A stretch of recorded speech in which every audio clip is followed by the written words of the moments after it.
to the Consulting Leaders Podcast, where we talk about the business of consulting. Whether you're looking to grow your practice or learn from the stories of leaders in consulting, you're in the right place. I'm your host, Guillaume Jouvencel, ex-PwC and co-founder of GHA Marketing. Join me as I interview the best consultants in their niche. Let's get on with the show.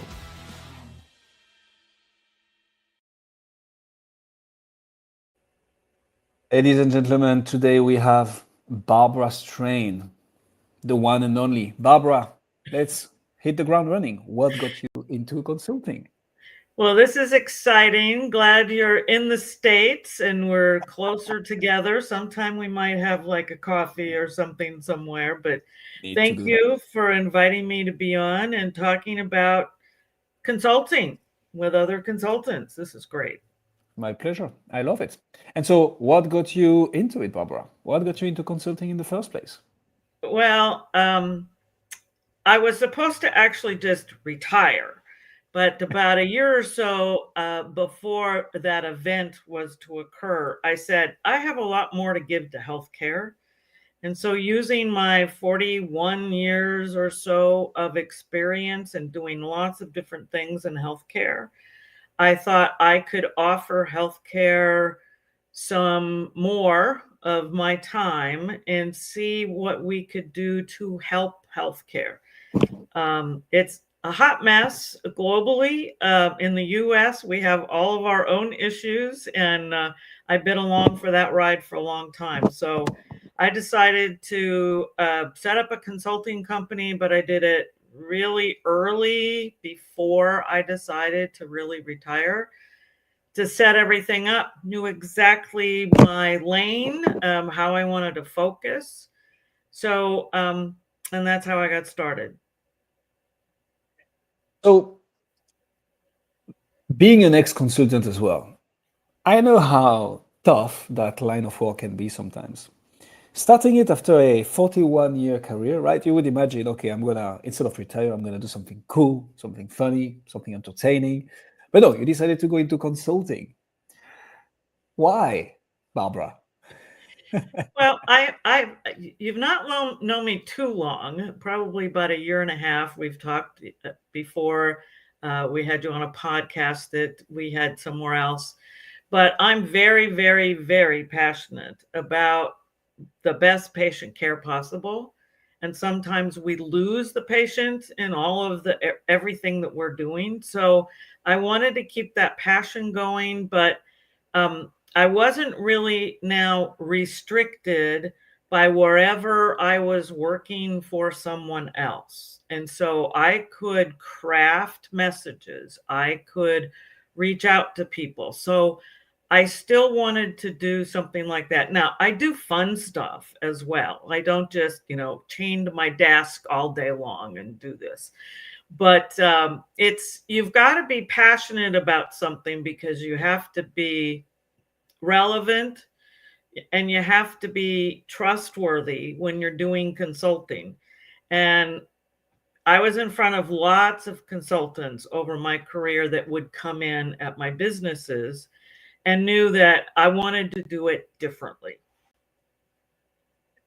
Okay. There are so many nuggets of knowledge that I want to double down on here. Before we get there, can you quickly explain us what specific problem you solve? So healthcare is a hot mess, also in the US. What problem do you solve, Barbara? So the last 20 some years of my career, I focused on how do we get the best value for everybody involved so that we can do the best patient care. And by value, it's not just cheap products or cheap services or cheap anything. Yep. It's really looking at three things. In healthcare, I'm looking at the clinical picture, the financial picture, and the operations picture. And that sort of covers the waterfront, of which I have experience in all those various things. How is it that you help with all this? Because healthcare is, it's broad, right? Who is it that you help with that specific solution? So I have two sort of key markets that I consult with. One is providers, which are hospitals or healthcare systems or separate surgery centers, whatever that is in healthcare that provides the care. I can look at and see what value decision-making processes do you already have set up. And if you don't have that, I can help to set up governance and policies and how you organize it. My second group is suppliers, manufacturers, GPOs, any of those sorts that then provide goods and services to the healthcare provider so that we're all talking the same language, we're all keeping the patient at the center. But I do different things for both of those two audiences. For the suppliers, I really do what value is your product or service really doing, and why did you develop it in the first place? So I kind of get down to the nitty gritty, not anything like, well, there's already 10 companies that do this. We thought we'd jump in there too and see if we can make some of the money out of the pie. I've got to really understand that what they're going to be selling or offering or how they're going to be helping is really going to do some good and elevate things and not just be a me too or maybe just not enough. Yeah. I'm very specific about how I pick my clients and things. Okay, I love that. So one of the things that lots of consultants struggle with, right, is building trust. You mentioned it earlier, right? Being trustworthy, being considered as the authority, as the subject matter expert, or being able to pull in the subject matter expert that your client is hiring you for. Building that trust is important. Building it in front of the right people is even more, in front of the decision makers, right? So when you have so many people that you can solve problems with, I guess, who is it that makes the decision of like, hey, yes, actually, Barbara, you know what? I see the difference in you versus all the consultants. You're putting the finger on things that nobody has pointed out before.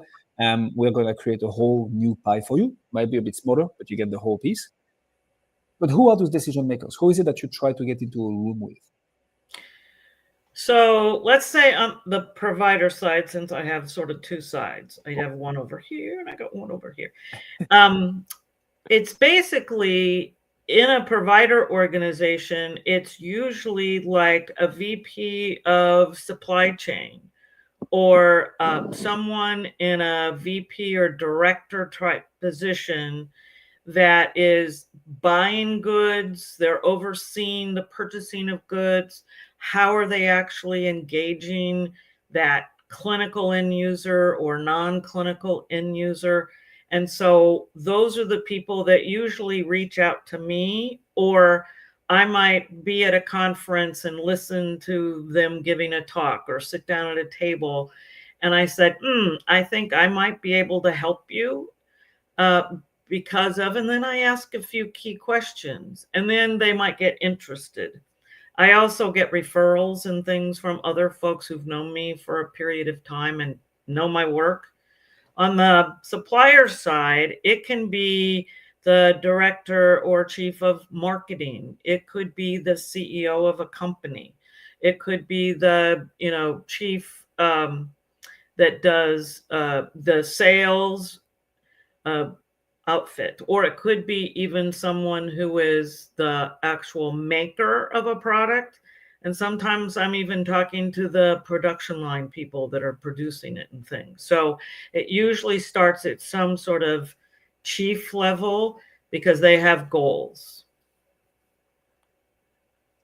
So that's super interesting. My next question was going to be around, hey, how do you get those people to find you, right? Not necessarily to work with you right away, but how do you get them to find you? Before we get there, you have multiple potential people that you need or want to talk to. So how do you make sure that the message stays consistent and that you have the right message for the right person? Because it's always like pinpointing a problem, highlighting a pain point, showing the path to a desired outcome, right? When you have one client, one avatar, one decision maker, it's pretty straightforward. But in your case, and I think this is more common than not in the consulting space, you have multiple people you can talk to, multiple entry doors, and then you're still gonna need to, walk your path through the decision maker, the final budget approval, whatever. How do you do that? I ask a lot of questions and do a lot of listening.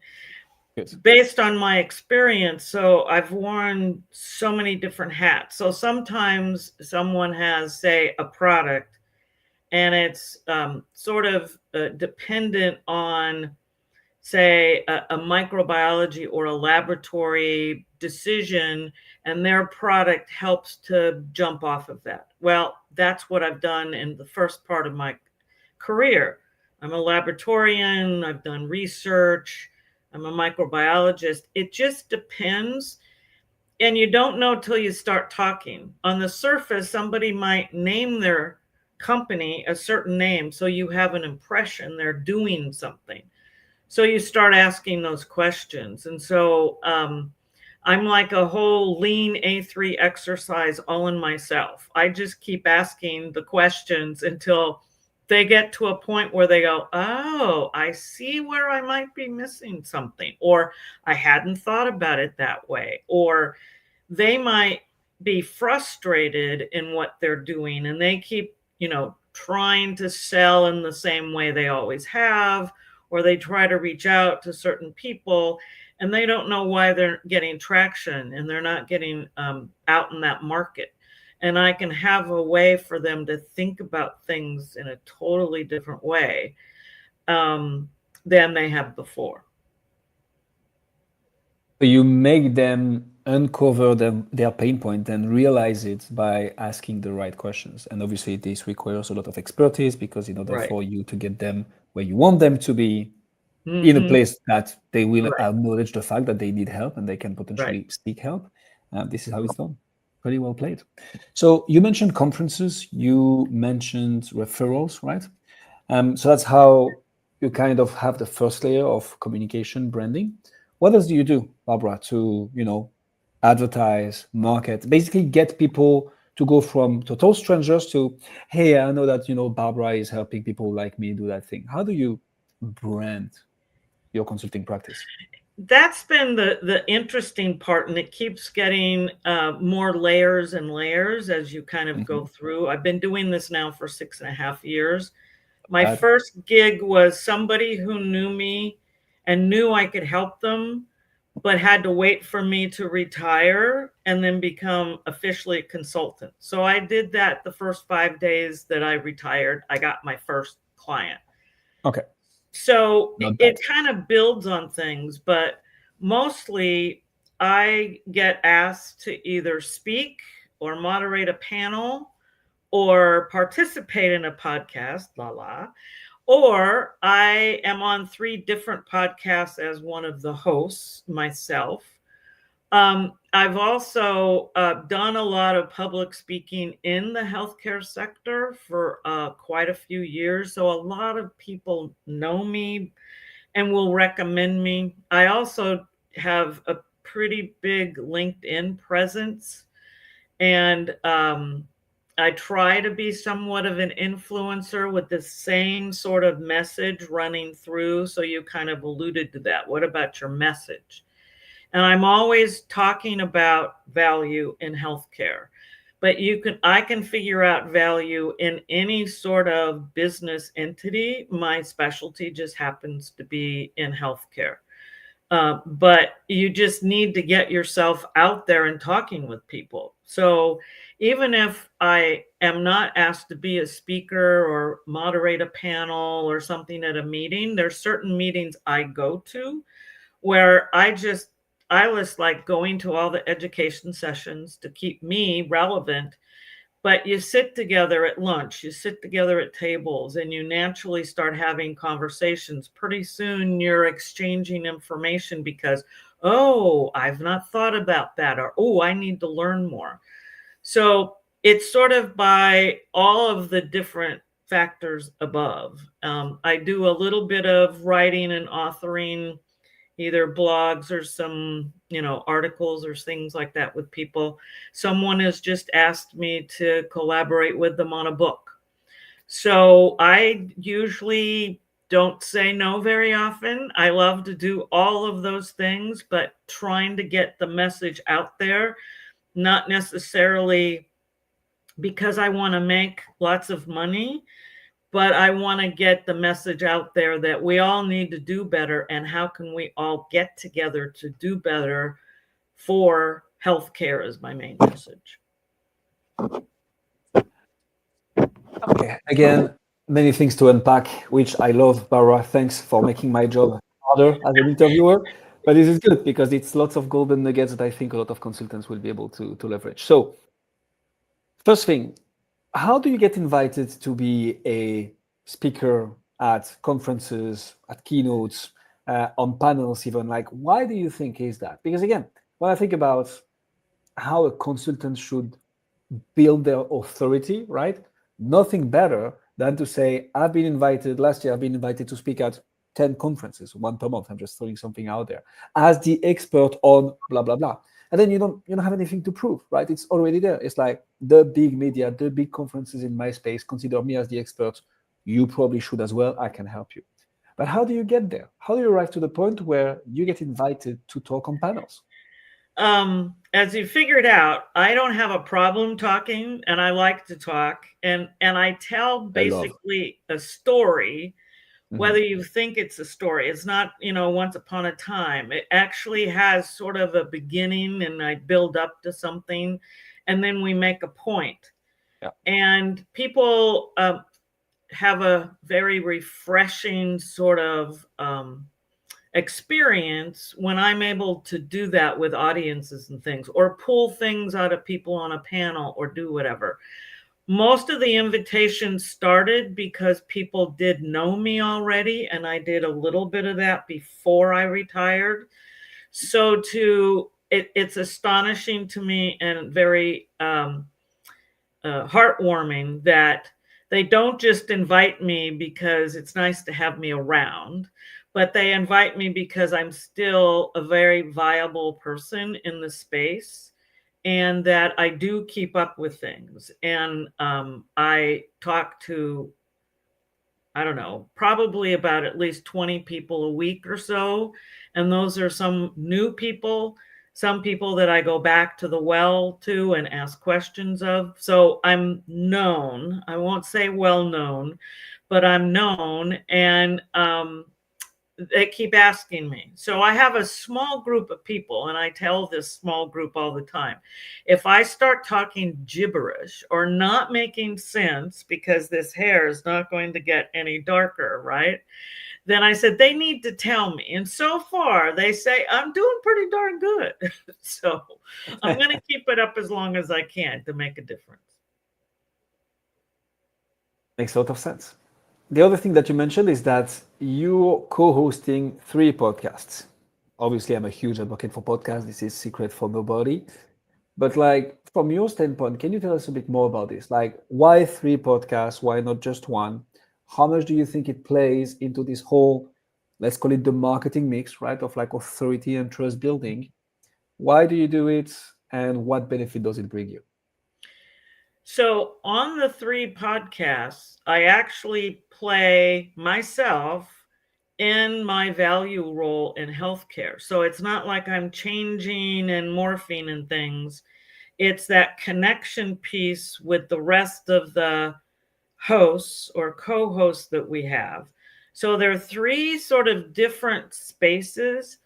Some of the audience overlaps, some of it doesn't, but you're coming at things from a different perspective on each of them.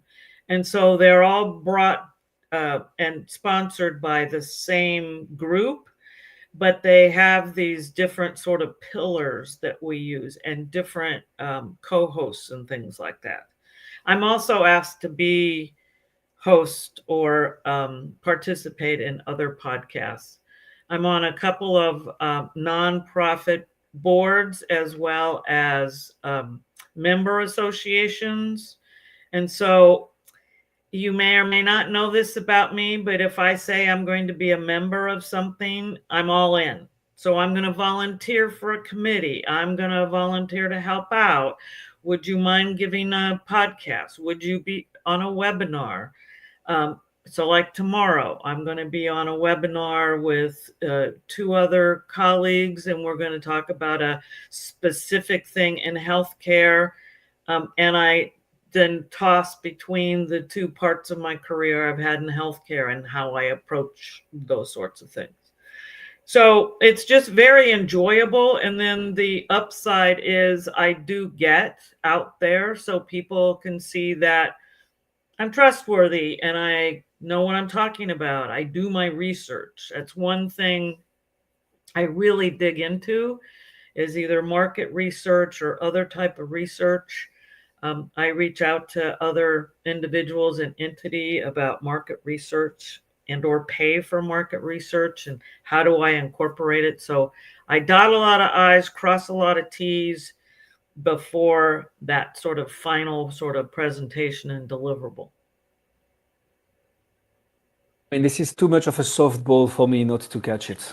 Do you recommend B2B coaches and consultants to have a podcast, or at least to go often on podcast? Is that something you'd recommend? What did you just say in the beginning? I'm sorry. It is too much of a softball for me not to seize it. So my question is, would you recommend B2B coaches and consultants to have a podcast or to appear on podcasts, right? Either way. But like, is that something you'd recommend overall? I think I would recommend it just because who knows what's going to happen in 6 months. What'll be the next thing to a podcast, right? Oh. Is it just going to be we're going to all put our AIs out there and just sort of send them out in the universe and they're going to do the job for us or whatever? AI can study it and they also themselves. Yeah, right. You know, but I think it's a good way of getting known. So like I follow you all the time. And so I looked at your stuff even this morning and said, okay, I see what he's doing there. He's getting out there with these short little things and saying, okay, I've been here, or I've talked to these people, name dropping, that kind of stuff. Any of those sorts of things can help you, because you may not be very well known yet in the States. And I say yet, because you've only been here for a short period of time. You haven't been here through the cold weather yet. So Indeed. Keep staying in that warm belt. But it's a good place to be. And some things are only like live on LinkedIn for 15 minutes. Anytime you can get a piece of a message out, and blogs and all the, written blogs and things that happen as a companion to, podcasts and things, I think help. Because a lot of people may not be able to listen, but they could read in the evening. But a lot of people do podcasts like on a trip, in a car. We do lots of things like that ourselves. Not necessarily all business related. You need to have a little bit of fun as well. You do. We're big music people, so. There we go. Okay, so that was a small parenthesis, but thanks a lot for this, Barbara. So you get renowned in the space by talking into panel discussions, going to conferences, speaking at keynotes, going on podcasts, hosting your own 3 podcasts, co-hosting them. Next question is, how do you get people from, okay, they know you, they've seen you many times, you have strong LinkedIn presence as well.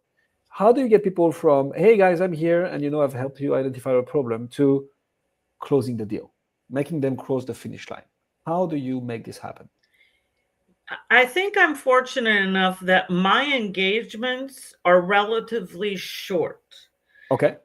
Because I'm usually either other consultants might call on me to do a little bit of work up front. I have other friends who might want me to, but people sort of, feel out what exactly would this really entail. Because you can tell them, but until you talk to them. So I usually do a discovery call in which I talk about what I do, but in terms of asking them questions. So the engagement is usually fairly short, usually a full few weeks to maybe a couple of months or so. I do have some companies that I'm on retainer for several years, helping with different aspects of their company and what's really happening. But most of it is short. And so they figure, okay, well, that's not a bad amount of time to get this much information. And my information is usually helping them very directionally. Am I headed in the right direction? Do I need a better message? Do I need to say my message better or get my message out in a value way that's going to resonate with personas? So I have to figure out who all the personas are they need to be pitching to, and who are they doing that to now, and then how do they find them and things like that. So I wind up with 2 or 3 really pretty good, easy deliverables that gives them a lot of information. And then they have the option to help me then go forward with some of the recommendations I give them and things. How do you structure the sales motion? Like, I understand you're going to be very tailored and precise, and you're going to make the offer simple, which is very good. And I think something that people can learn from. It's like, don't overcomplicate things. There is a problem, there is a pain point, you have a solution, explain it simply, propose a couple of options, and this should help you close the deal. But then what's the sales motion like? You meet them in person, do you then meet over email or over a Zoom call like this? Are there some follow-ups involved? Like, how do you, get people to cross that? I put together an SOW based on what I've heard them tell me and what I think they need and how it looks. And we, go a couple rounds of that. And attached to it is either separate fees or one project fee. Yeah. And we settle on what that looks like, and then the work begins. Yeah. So I do a lot of deep diving by doing virtual calls with key individuals that they either say, you need to talk with this person in that role, that person in this role. And I said, oh, and I also will need access to this person or whatever. And then I do all my, 15 or 20-minute phone calls. It doesn't take long to get after some stuff. And mostly I want them talking to me. I'm not doing a lot of talking, but they're telling me pain points, or they're telling me what's working really well and ideas that they may have or whatever. And then I put together the deliverables. I do like a value SWOT analysis. It's not based on all their business. It's what's preventing them from getting maybe to the value statements they need to, or any of those sorts of things. And I've got quite a few other deliverables, but then it's all virtual. I only have gone to a client a couple of times only because I was in the same state and I had the time to go, and that worked out for them. So I do a little bit more in person than I did when I first started, because 2020, 2021, 2022 was a fun set of years, and so there was a lot of different business going on at that time. But that really helped what I was doing and helped to sort of really develop my niche and things. If I go to a meeting, I find out who's going to be there, and then I set up some face-to-face meetings with some of them. We either will celebrate something, or we'll have some substance meeting, or we'll exchange, here's what this really looked like when we got done. Because I always like to know, how did it all turn out for them? I just don't like to come in and go out and then go on to the next person. I really like to know, how did all that work out for you, and watch their success and things like that. Can't hear you. Sorry. I need to get the microphone closer to my mouth. 400 plus episodes and still struggling with tech. I know, sorry. So that makes a lot of sense, Barbara. During my days at PwC, the partner who taught me everything I know, he was like, there are 2 types of consultants in this world. There are the hunters and the farmers. And he was like, I'm a hunter. I love that. I love to go after new business. That's my jam. But the consultants that bring in the most money are the farmers, the ones that are able to take an initial engagement, deliver outstanding value, identify a few other areas where we could potentially help, and like transforming this initial engagement into a multi-year, multi-layered project. This is where the real money is. So whilst it's super important to put yourself out there, market yourself, be considered as the authority, get clients through the finish line, it's also, if not even more important, to optimize retention and get client to stay with you. You mentioned you had a few retainers on a yearly basis. How do you do that? How do you go from an initial engagement to optimizing the relationship, which means, of course, you're going to bill more, but you're also constantly providing this additional value to the client. How do you do that? You have to be creative. You have to listen and you have to pay attention to what they're doing, because if they're changing or going on a different pathway, or they're taking the information that you provided and they're sort of remixing it into whatever their marketing or sales or other aspects of their business is going to do on the supplier side, Yeah. then that means that something else might change in their business, or it's going to bring about such a change that, oh, now I'm into this phase. What can you help me with there? So it's keeping in touch. So I like to send little notes, how is it going? Did you need me to tweak anything? Do you need me to look at any other material before you send it out? So I like to continue to help them, because now I'm into their culture.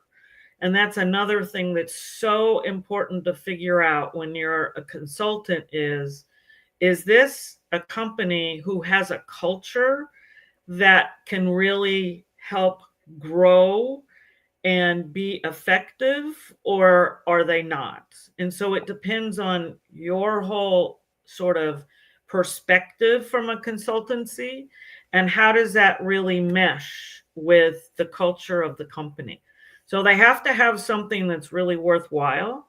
They have to have a really good open listening culture, and how they sort of interact with their own employees, and how they do that with their customers, and those sorts of things. So you just have to gauge, how is it really going, and was it as effective as you thought? And sometimes you don't know if they really listened, or if they really were going to take the advice.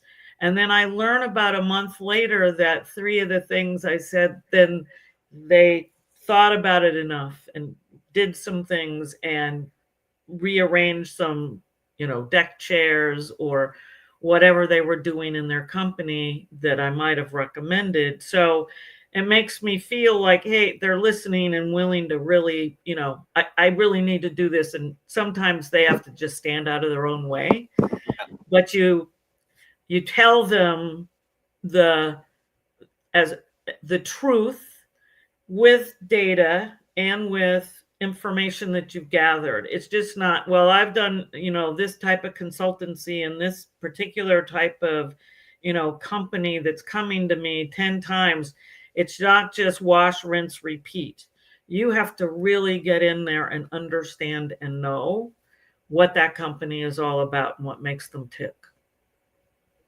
I like a lot that you're highlighting the fact that, yes, of course, you want to provide as much value as possible and you want to eventually bill as much as possible. But it's also important to feel that the client is engaging with that. And it's important to work with people that you feel like working for many, many years if you are to make that extension. I like that a lot, actually. I think this aligns with, the true value of being authentic and focusing on a win-win situation and partnership. That does make a lot of sense. So Barbara, you clearly seem good at your craft, obviously. You've been doing that for a long time and you're nailing it, in my opinion.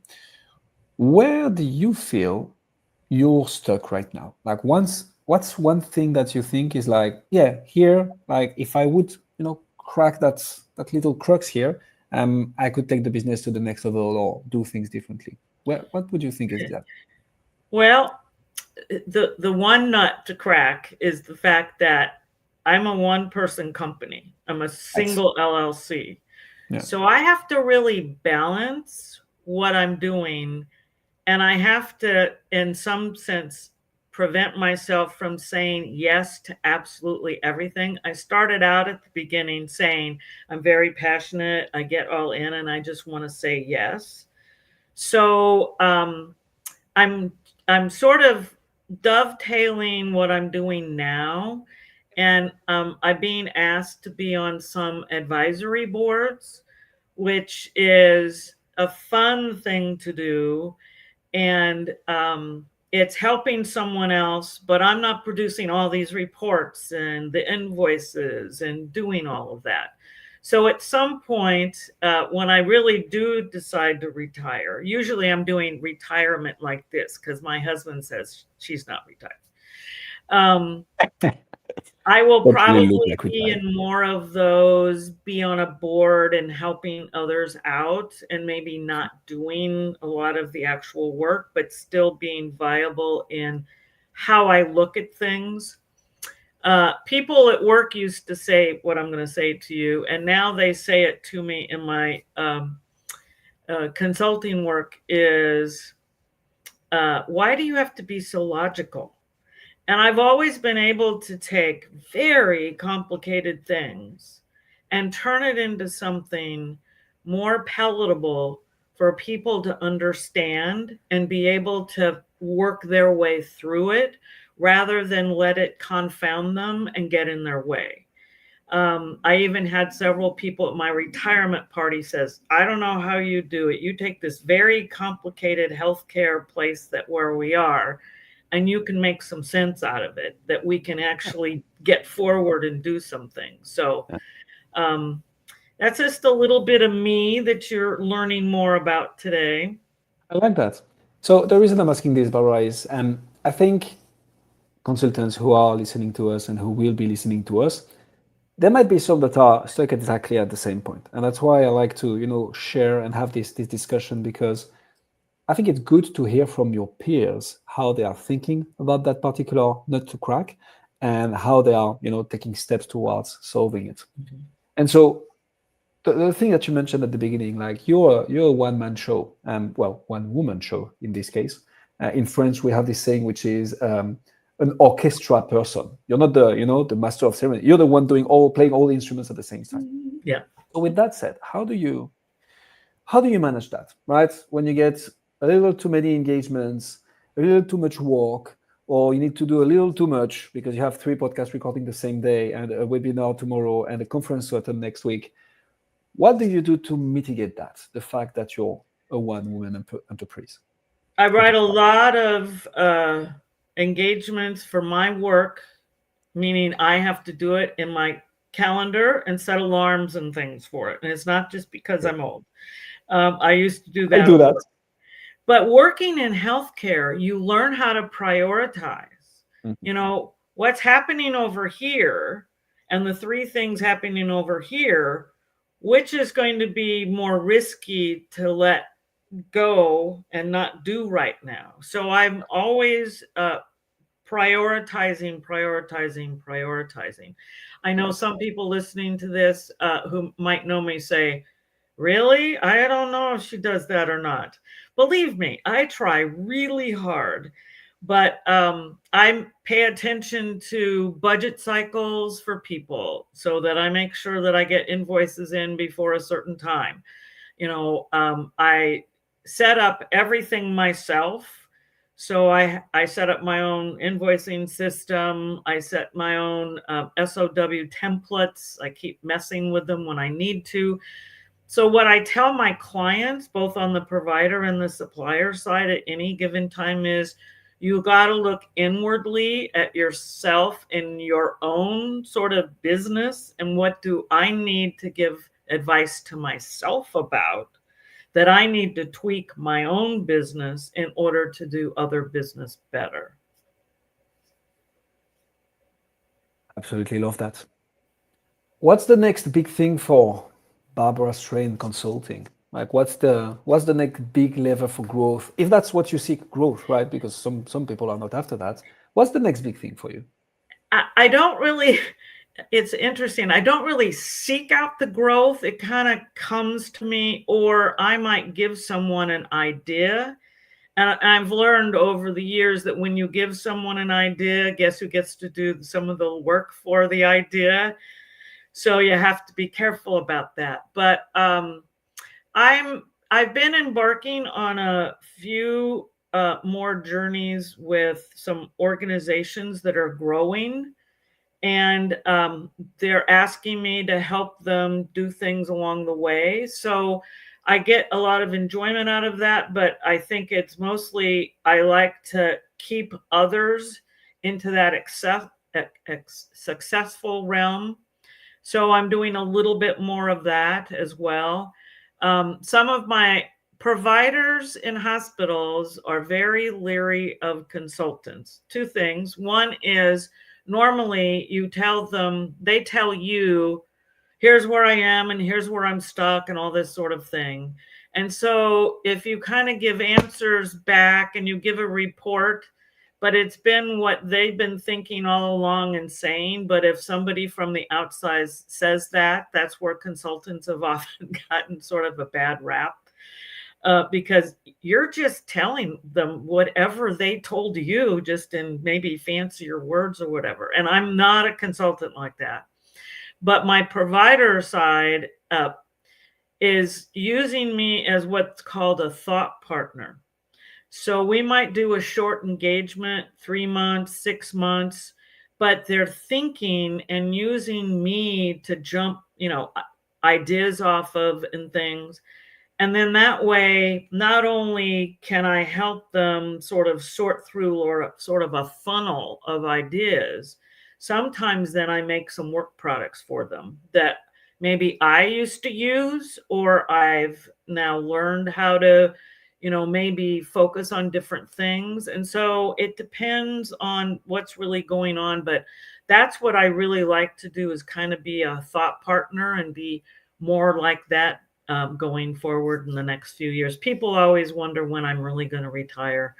And I'll know when I'm ready, just like I knew when I was ready to sort of jump into it. There is a French saying which is, work is health. Pun intended, because you're in healthcare. So, if you enjoy it, if you're having a good time, if you're having fun, and this is fulfilling, well, you might as well just do it. Barbara, This was an absolute consulting masterclass. Thank you so much for coming on Consulting Leaders. If people want to find out more about you, what you do, one of your 3 podcasts, where you're going to be speaking, what webinar you're going to attend, where should they go? My LinkedIn page is out there, Barbara Strain Consulting. And that's my main avenue. I'm on Instagram. I'm on Facebook. I try to get out there. I can't do every single social media platform, or else I'd be doing that all day, and no one's paying me to do that. So anyway, but and then all my contact information is on my website at bstrainconsulting.com. We'll put all the links in the description. Barbara, thank you so much for coming on Consulting Leaders. All right. Thanks so much for having me, and hope to see you for coffee someday. We must do it. Thanks for joining us on this episode of the Consulting Leaders podcast. We hope you learned valuable lessons on how to grow your practice and take your business to the next level. Make sure to subscribe and leave us a review wherever you're listening to this show, so you never miss an episode. To apply and be a guest on the show, click the link in the description. See you next time.